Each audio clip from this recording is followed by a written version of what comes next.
Welcome to our presentation.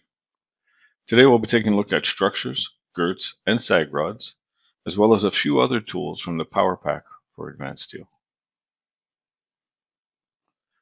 My name is Douglas Morton. I'm an advanced steel application specialist with Graitec, and I will be going through these tools with you today. So we're going to focus on structures and sag rods from the PowerPack. To begin with, let's create a model. We're going to do something a little bit different here. We're going to start off with a completely blank drawing. And I'm going to go to the PowerPack. And we're going to build our model using just the PowerPack tools. The first thing I'm going to want to do is I'm going to want to place in some elements. So I have the option, if I wanted to, I could do beam continuous, beam repeated, beam length, and if I had a beam already, but I can place some in like that. I can do castellated beams from here. If I needed some plates, I get folded plates. I could create some folded plates. But what we're going to focus on today is I'm going to build my structure using the Structures Vault tools. So I'm going to left click on that. You'll see this palette comes up. In the Structures Vault, we have different areas. So you can see the default structure here. Gives you an example of what that would look like. Straight line elements with some purlins, 3 different frames. We have in here tapered beam structures. We got mezzanine, curved roof portal. So if you needed something with a curved roof, it does that as well. If you want to have single level structures, 1 bay, 2 bay, or multi-bay structures, it's capable of that. And these are the default ones that were created.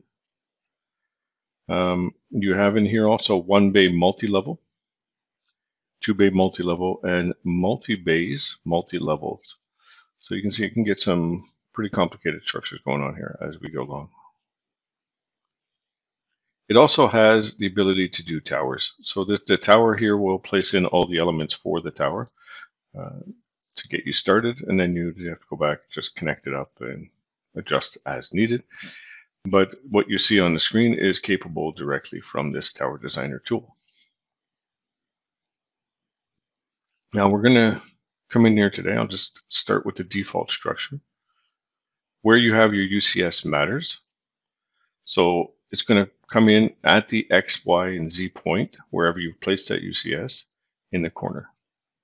And what is the front and what is the side will be determined by the orientation of that UCS. I'm going to close the palette. If I move the dialog to the side a bit, you can see in here, once this comes in, you can go through and make changes to it as needed, starting with the default profiles. So this one here is using DIN, but we can always change that, and you can see you have access to all of your AISC or CISC or whatever it is that you're looking for. Right? All the shapes are in here. And you can change it for, you got here transversal beams, columns, claddings, door headers, posts, gable posts, intermediate beams, platforms, purlins, rafters, roof bracing, side rails, windows, and so on and so forth. So basically you're going to set up everything that you need right from here for the elements that go into this model. Once you've done that, then you can go through and define it. What's it going to look like? What are we going to have, right? So what are the amount of levels that are available, the number of bays that you want to use, and the number of rows. So you can see it's like 2 bays and 5 rows and different levels. So you can set that up as needed and go through and change it. Right now it's all set to basically 1, but we have 3 rows. The bay definition, if you want equal spacing, okay, you can come and do that, or you can uncheck it and you can define it yourself. So each one is controlled by you. What is the spacing in between the first 1 second, 1 to 2, and then 2 to 3.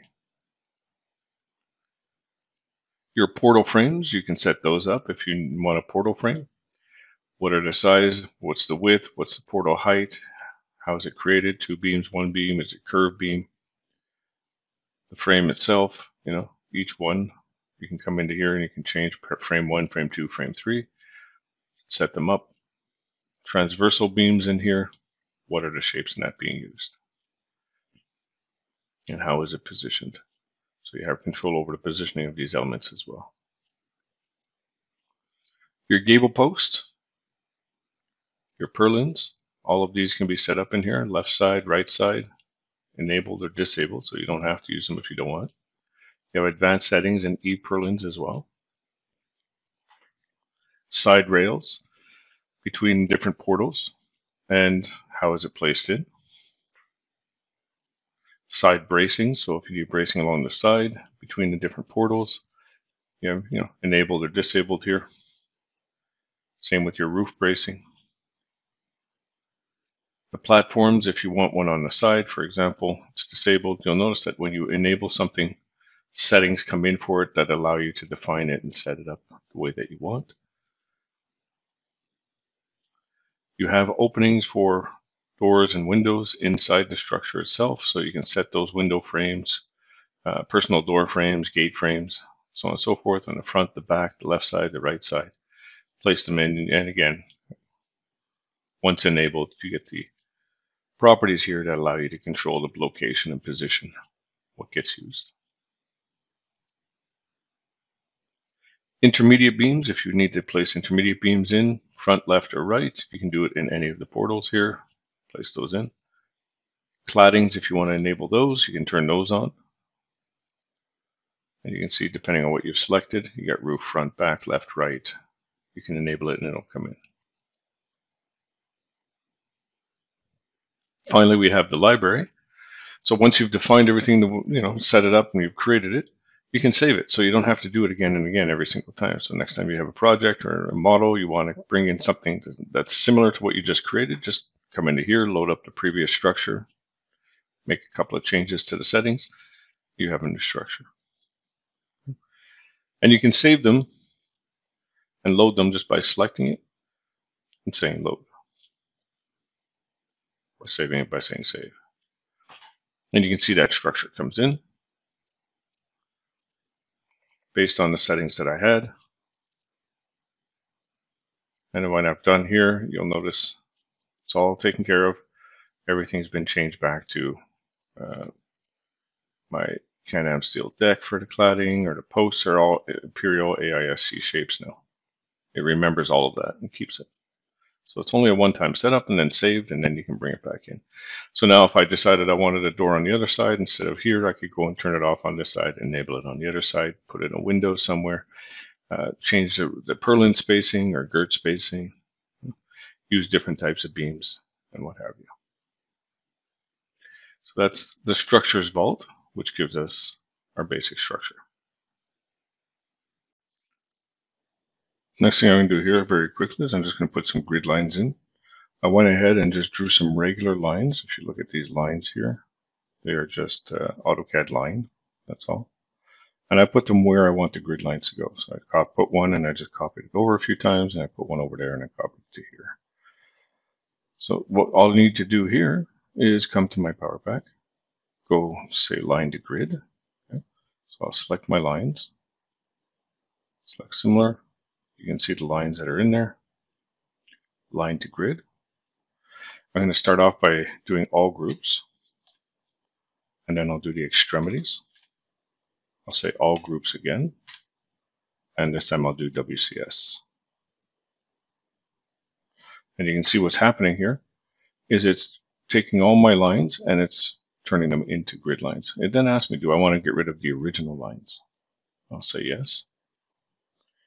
Should I create the model views? So it will create model views for me. So if you're not familiar with model views, that's part of your Project Explorer here. You can create model views. I'll say yes. And then all grid lines or by grid line. So I'll just say all the grid lines. Do them all at the same time. Activate the camera model. Yes, I want to turn the cameras on. And you can see each of those lines now have the camera lines around it. And if I look in my Project Explorer, they've all been created. Okay, so direction 1, grid line 1 and 2, direction 2, grid line, and there's 5, 4, 3, 2, 1. If I'm not sure which one's which, I can always come in and just hit the light bulb just beside it. It'll show me. Okay, so this gives me a very quick way to go in and not only create grid lines, but also create the model views. And if we look inside the properties of these model views, it also enables the camera. So I can go in and I can set that up if I wanted to. Right. So that is the line to grid tool.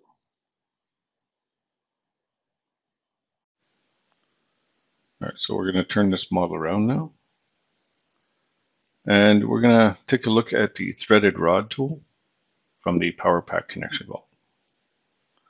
In here, if we go through this, you'll see they have plenty of connections that don't necessarily exist in Advanced Steel. So if you need to do anything along these lines, there's our threaded rod. You could come in and use these tools. Just kind of give you a quick overview of some of the things that are in here. Okay. Now the threaded rod,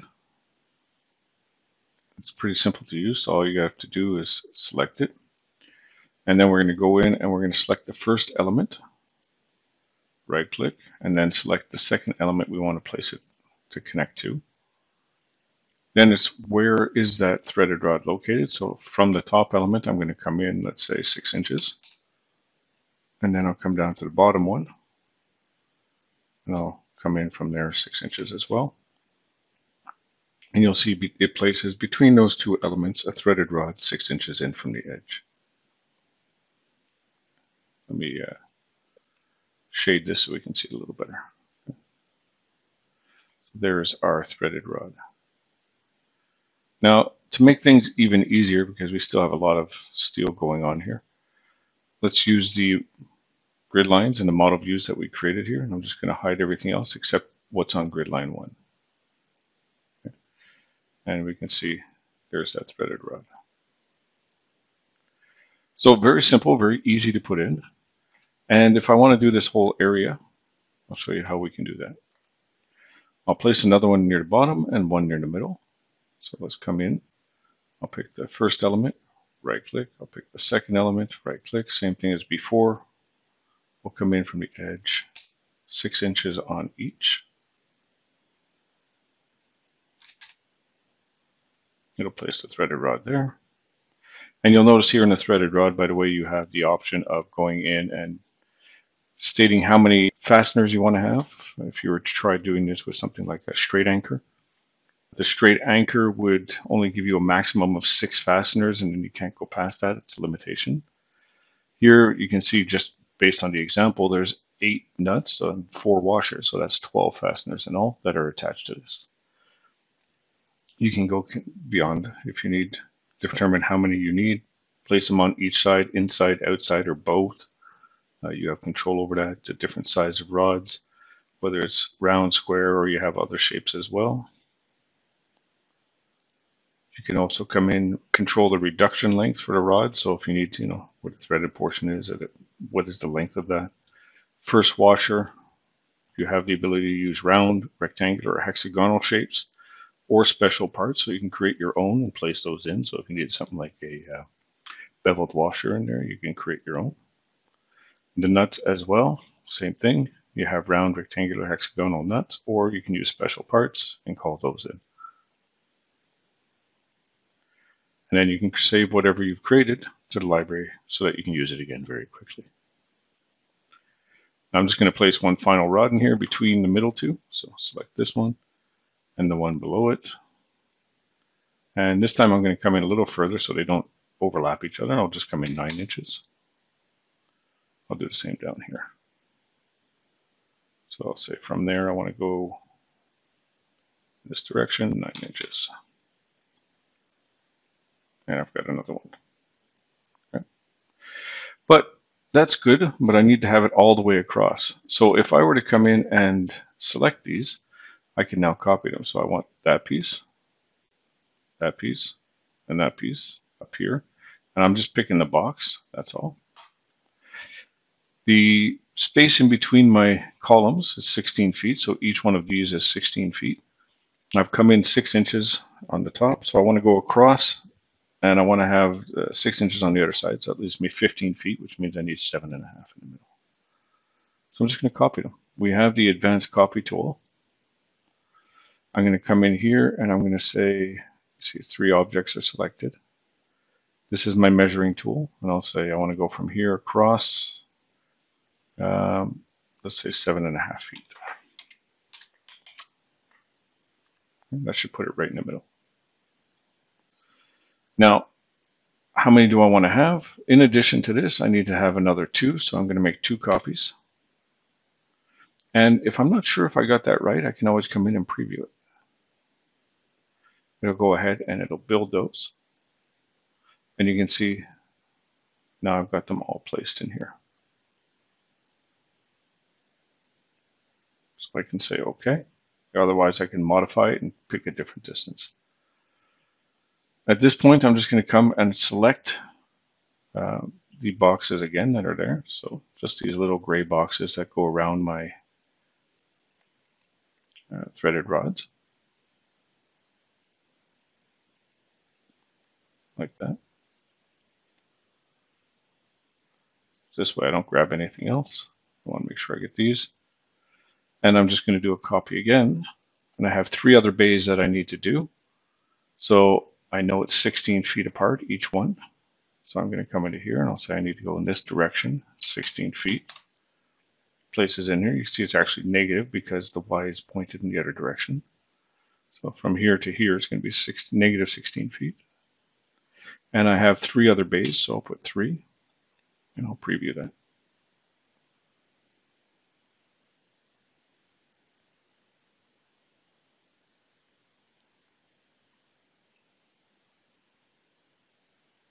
Okay, so it's going to go through, it's going to make the copy, and now you can see I have those threaded rods in each of the other locations across the entire structure. So with that said, now I can say OK, and I can go in, I can do the same for the other side, or I can copy all of these ones if I want to. For example, let's just grab that, do select similar. Okay, I want to make sure that I don't grab anything else. I'll grab that box there. It looks like I'm good. And then I can copy it over in the other direction. Okay. So that's basically what you would need to do, is you can come in and grab these and then copy them over. The thing is, I don't remember what the distance is. So let's bring it back. And we'll measure. Copy. And then we'll measure from, let's say, the center of that girt over to the center of that girt. You see, it tells me exactly what the distance is between those two. So now I can go in and I can say I need to have just 1 copy of all of those, and I can preview it.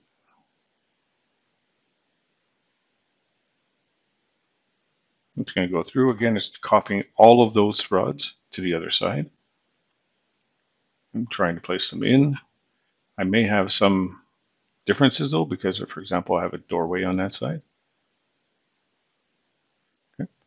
But now I can go over and I can take a look at this and I can say what's going on here. And for the most part, that works just fine. I may need to get rid of one and adjust another one. So let's just say OK. And we can go ahead and do that. So objects, I'm just going to go here and remove one. And this one here, I can get rid of it and place it back again. Okay. So what I would just do for that is I just mark where it is. Say in there, just so I know that's where it's located, and then get rid of it and place it back between the other elements. Or remove it entirely. I won't need it actually. So that gives me, there's my 2 sides done. Again, repeat the process for the back and for the front, and you have all your hangers in there. This also works if you want. You can line up your UCS with the purlins and do it that way. Now you'll see that I accidentally grabbed the rafters too when I copied those, though. I want to get rid of those. That's it. It's done. I'll just come back again, and I'll fill in the rest so that we have it here in the front and the back. If you're doing the purlins, just set your UCS in line with them and do the exact same process. All right, so let's take a moment now to see what the results would be inside of a 2D drawing. I'm going to add in a camera here. We'll take a look at an isometric. So we have in the PowerPack also the camera creator. The camera creator allows us to come in and place cameras in different orientations, similar to the cameras that you'll find on your tool palette. In here, if I wanted to, we can put things in as a plan view, left view, right view, back view, all without having to turn the UCS. In this case, I'm going to put one in as a southeast isometric. We can also place a counter for our cameras so that it counts up the cameras automatically as we go.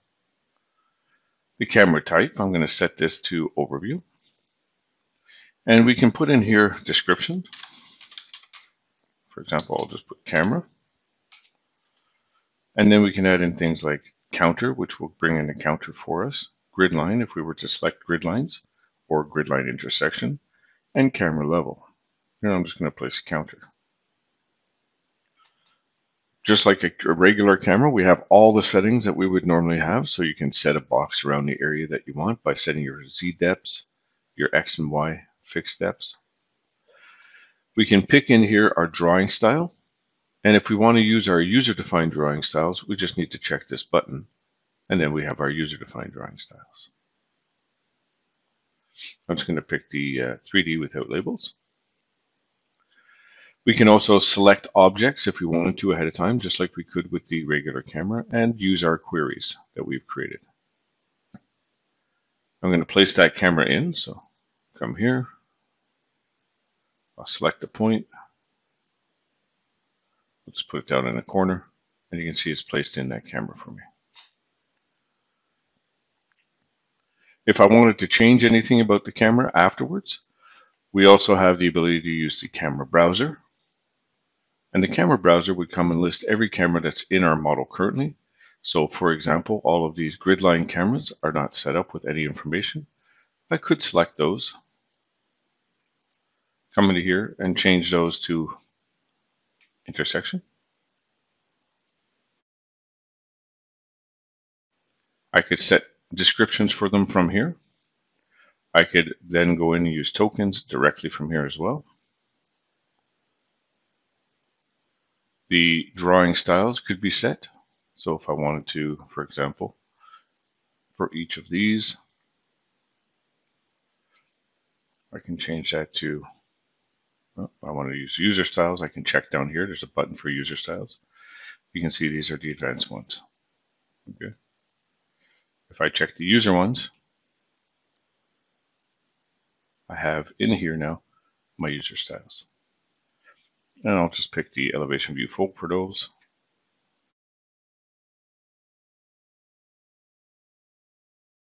And we have the ability to say, these are for the model view cameras. Do we want to create those cameras and make them active or not? And again, set all of our depths for Z and X and Y if we need to. With 2025, they're actually adding to this, so you'll have more options in here to control the cameras. I'm going to say apply and close the box. Now let's create our drawings just quickly. I'll come to the output tab, drawing process, and we'll do our cameras. We'll place them onto, let's say, all cameras, page fold D. It's going to go through and create all our camera drawings for us. And then we can go and check them out. So in here, if I select this camera, for example, I can right click, show the camera detail. There's that isometric. Okay. And you can see the rods are coming in, whether it's on the purlin or if it's in the different bays, they're showing up and being displayed. If I come into the elevation view, I'll just select one of those, show camera detail, and you can see they come in here as well. So here we have the rods through the purlins, we have the ones through the Girts Sag Rods, all in place, and our drawing created.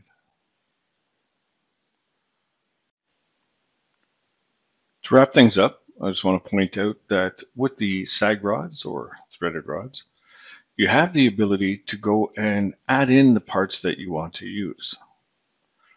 Now, if you come to the PowerPack tab, just under the Special Parts Manager, when you left click on that, a dialog will appear. And this dialog will allow you to go in and add in, basically, you can create solids of just about any shape you want. So you have, in different areas, depending on the tool you're using, you can add in things like key clamps. You can also add glass clamps, ball post balls, the caps, wall rail connectors, treads for your staircase, pipe-to-pipe connections, and they have the option in here for your threaded rods or your sag rods. So if you need to have a washer or if you need to have a nut, you'll see in here, you can go in and you can generate that using a 3D element and then save that to your catalog. This will then become available to you inside that dialog for the threaded rod. And how this works, if you look in here, take for example, there's a nut 10. This is actually what's going to show up in your drop-down list. And this is the name of the file. And if I open this up, you'll see in the folder where we've installed the program, the localization you're using, you have a folder shared support and symbols. In here, you're going to find the different elements. So that was being nut 10 here. So you can see that's the actual drawing. Okay. I can select it, it'll put it there. Now, this will, and you can specify what the thickness is afterwards that you've created. This will open up, and I'm just going to cheat. I'm just going to go through here. I'll go to symbols. I'll come there, and we'll take a look. There's that nut 10. All this is, if you look at it, is a 3D solid.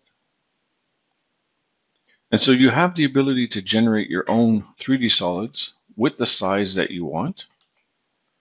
Make sure that it's placed according to the origin point correctly, and then save it. Give it a name that you want to use, preferably one that you want to show up in bill of materials and lists. Save your changes. And when you're done, come back to your Special Part Manager. And in here, just simply say, I want to add to, make sure you have the right one, nut. And you can say add. It'll create a new line at the bottom, give it a name, pick your part, set your thickness, and you're done. Okay. And so like that, you can control the elements that get attached to the end of the threaded rod. Now, all of this touches on just a few of the tools out of the Advanced Steel PowerPack. And you can see just with the tools that we've mentioned, I've created a structure, I've reinforced it, gone in and generated drawings, we've created our own grid lines, we've added in cameras, we can manage cameras from in here, but there is so much more. So like we had the PowerPack connection vault, we have stairs and railings, we have other tools as well for checking the status of your drawings, the parts, whether they're in drawings, exporting parts to solids, which include step files and IGES files if you need them. You also have the ability to go in and create frames that you can place glass into and more. So if you're thinking about adding to the Advanced Steel software, and you want a suite with new tools and for stairs and rails and structures and connections, consider the Advanced Steel PowerPack. It is a great suite of tools, and it will help to speed up and streamline your working process.